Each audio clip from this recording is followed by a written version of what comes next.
Assalamualaikum warahmatullahi wabarakatuh.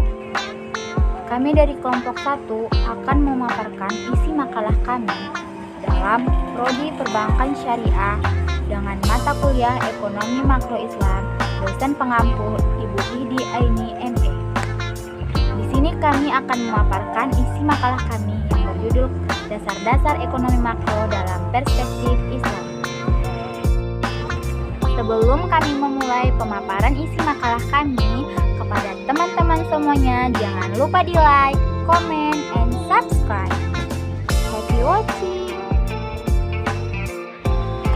Baiklah, di sini saya Wiwin Simatupang dengan NIM 20401041 sebagai pemateri pertama. Dan di sini saya akan memaparkan materi yang pertama, yaitu konsep dasar ekonomi makro Islam. Konsep ekonomi Islam berangkat dari pemahaman secara utuh dan mendalam terhadap filsafat ekonomi Islam. Karena implikasi dari asas filsafat ini dapat dijadikan sebagai kerangka kontribusi sosial dan tingkah laku sistem, yaitu tentang organisasi kepemilikan, batasan tingkah laku individual, dan norma pelaku ekonomi. Selanjutnya, nilai-nilai dasar pada sistem ekonomi Islam. Yang pertama, nilai dasar kepemilikan. Kekhasan konsep Islam mengenai kepemilikan ini terletak pada kenyataan bahwa dalam Islam, legitimasi kepemilikan itu tergantung pada moral. Kepemilikan terletak pada memiliki kemanfaatannya dan bukan menguasainya secara mutlak atas sumber-sumber ekonomi. Karena kepemilikan harta secara absolut hanya ada pada Allah Subhanahu wa Ta'ala. Sehingga seorang muslim yang tidak memproduksi manfaat dari sumber-sumber yang diamanatkan Allah padanya akan kehilangan hak atas sumber-sumber tersebut, seperti yang berlaku terhadap pemilikan lahan. Hadis Nabi SAW, garaplah tanah karena Allah dan Rasul, kemudian itu akan menjadi hakmu. Barang siapa yang menghidupkan sebidang tanah mati, maka tanah itu menjadi miliknya, dan tidak berhak memilikinya orang yang sekedar menggarainya dengan tembok setelah 3 tahun. Kedua, keseimbangan merupakan nilai dasar yang pengaruhnya terlihat pada berbagai aspek tingkah laku ekonomi muslim. Misalnya kesederhanaan atau moderation, kedua hemat atau parsimoni, dan ketiga menjauhi sifat pemborosan atau extravagance. Konsep kesederhanaan ini tidak hanya berupa timbangan kebijakan dari usaha yang diarahkan untuk dunia dan akhirat saja, tapi juga berkaitan dengan keseimbangan antara kepentingan kebebasan seseorang dengan kepentingan umum, serta keseimbangan antara hak dan kewajiban. Ketiga, keadilan sosial. Al-Quran merujuk pada konsep keadilan yang merupakan istilah ketiga di antara istilah-istilah yang paling sering digunakan setelah Allah dan ilmu pengetahuan.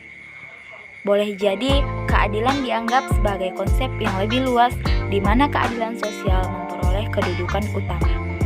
Dalam kenyataannya, banyak penulis kontemporer menegaskan bahwa keseluruhan infrastruktur hukum di dalam Islam didasarkan pada keadilan sosial.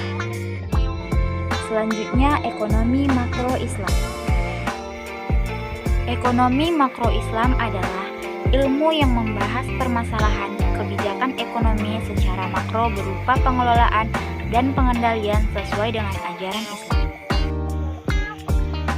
Dalam membahas perspektif ekonomi Islam, ada satu titik awal yang benar-benar harus kita perhatikan, yaitu ekonomi dalam Islam itu sesungguhnya bermuara kepada akidah Islam yang bersumber dari syariatnya. Dan hal ini baru dari satu sisi, sedangkan dari sisi lain adalah Al-Quran Al-Karim dan As-Sunnah Nabiyawi yang berbahasa Arab.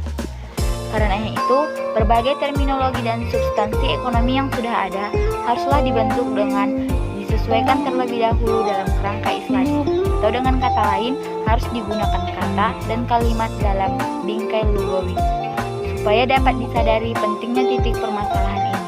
Karena dengan gamblang, tegas dan jelas mampu member pengertian yang benar tentang istilah kebutuhan, keinginan, dan kelangkaan al-mudorot dalam upaya memecahkan problematika ekonomi manusia. Selanjutnya adalah pengertian tentang ekonomi Islam yang dikemukakan oleh para ahli ekonomi Islam. Yang pertama dikemukakan oleh Muhammad Ahram. Islamic economics aims the study of the human falah or well-being achieved by organizing the resources of the earth on the basis of cooperation and participation. Secara lepas dapat diartikan bahwa ilmu ekonomi makro istilah bertujuan untuk melakukan kajian tentang kebahagiaan hidup manusia yang dicapai dengan mengorganisasikan sumber daya alam atas dasar bekerja sama dengan partisipasi. Yang kedua dari Muhammad Abdul Manan. Islamic economics is a social science which studies the economic problems of a people imbued with the values of Islam. Jadi, menurut Manan, ilmu ekonomi makro Islam adalah ilmu pengetahuan sosial yang mempelajari masalah-masalah ekonomi masyarakat yang diilhami oleh nilai-nilai Islam. Yang ketiga dari Muhammad Umar Safar. Islamic economics was defined as the branch of knowledge which helps release women's well-being through an allocation and distribution of scarce resources that is in conformity with Islamic teaching without unduly curbing individual freedom or creating continued macroeconomic and ecological imbalance. Jadi, menurut Safra, ekonomi makro Islam adalah sebuah pengetahuan yang membantu upaya realisasi kebahagiaan manusia melalui alokasi dan distribusi sumber daya yang terbatas yang berada dalam koridor yang mengacu pada pengajaran Islam tanpa memberikan kebebasan individu atau tanpa perilaku makroekonomi yang bersinambungan dengan tanpa ketidakpastian lingkungan. Dari definisi-definisi yang dikemukakan di atas, kita dapat memunculkan suatu pertanyaan, apakah ilmu ekonomi makro Islam bersifat positif atau non-normatif?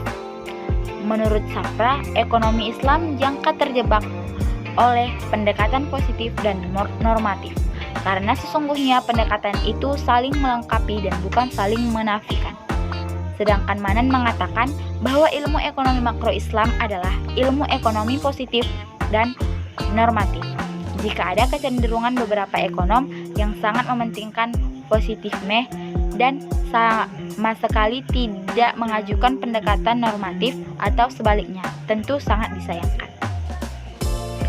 Mungkin cukup sekian dari saya, selanjutnya akan dilanjutkan oleh pemateri kedua dan ketiga. Sekian dari saya, Assalamualaikum warahmatullahi wabarakatuh. Saya akan melanjutkan materi selanjutnya. Perbedaan ekonomi makro Islam dengan makro konvensional dalam teori makro. Kita menggolongkan orang atau lembaga-lembaga yang melakukan kegiatan ekonomi menjadi 5 kelompok besar, yaitu 1. Rumah tangga atau konsumen, 2. Produsen, 3. Pemerintah, 4. Lembaga-lembaga keuangan, 5. Negara-negara lain. Fikih ekonomi makro Islam dibatasi 2 hal, yaitu fikih riba dan fikih zakat. Kedua hal tersebut merupakan indikator yang biasanya digunakan pada pembahasan masalah ekonomi makro Islam.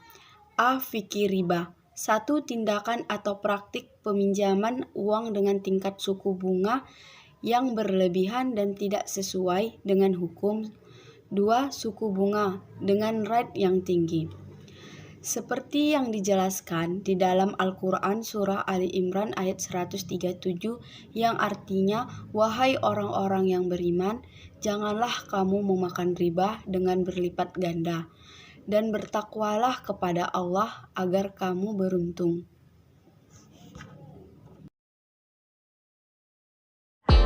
Saya Nurlaila Tanjung, NIM 20401045 akan melanjutkan materi selanjutnya yang berjudul Fikih Zakat.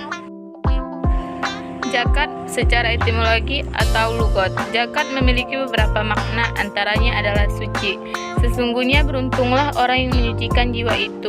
Quran Surah As-Sams ayat 9.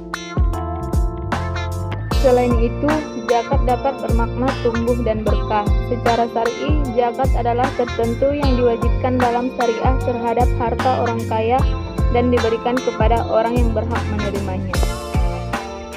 Zakat pertama kali diwajibkan telah ditentukan kadar dan jumlahnya, tetapi hanya diwajibkan untuk membantu kebutuhan fakir dan miskin.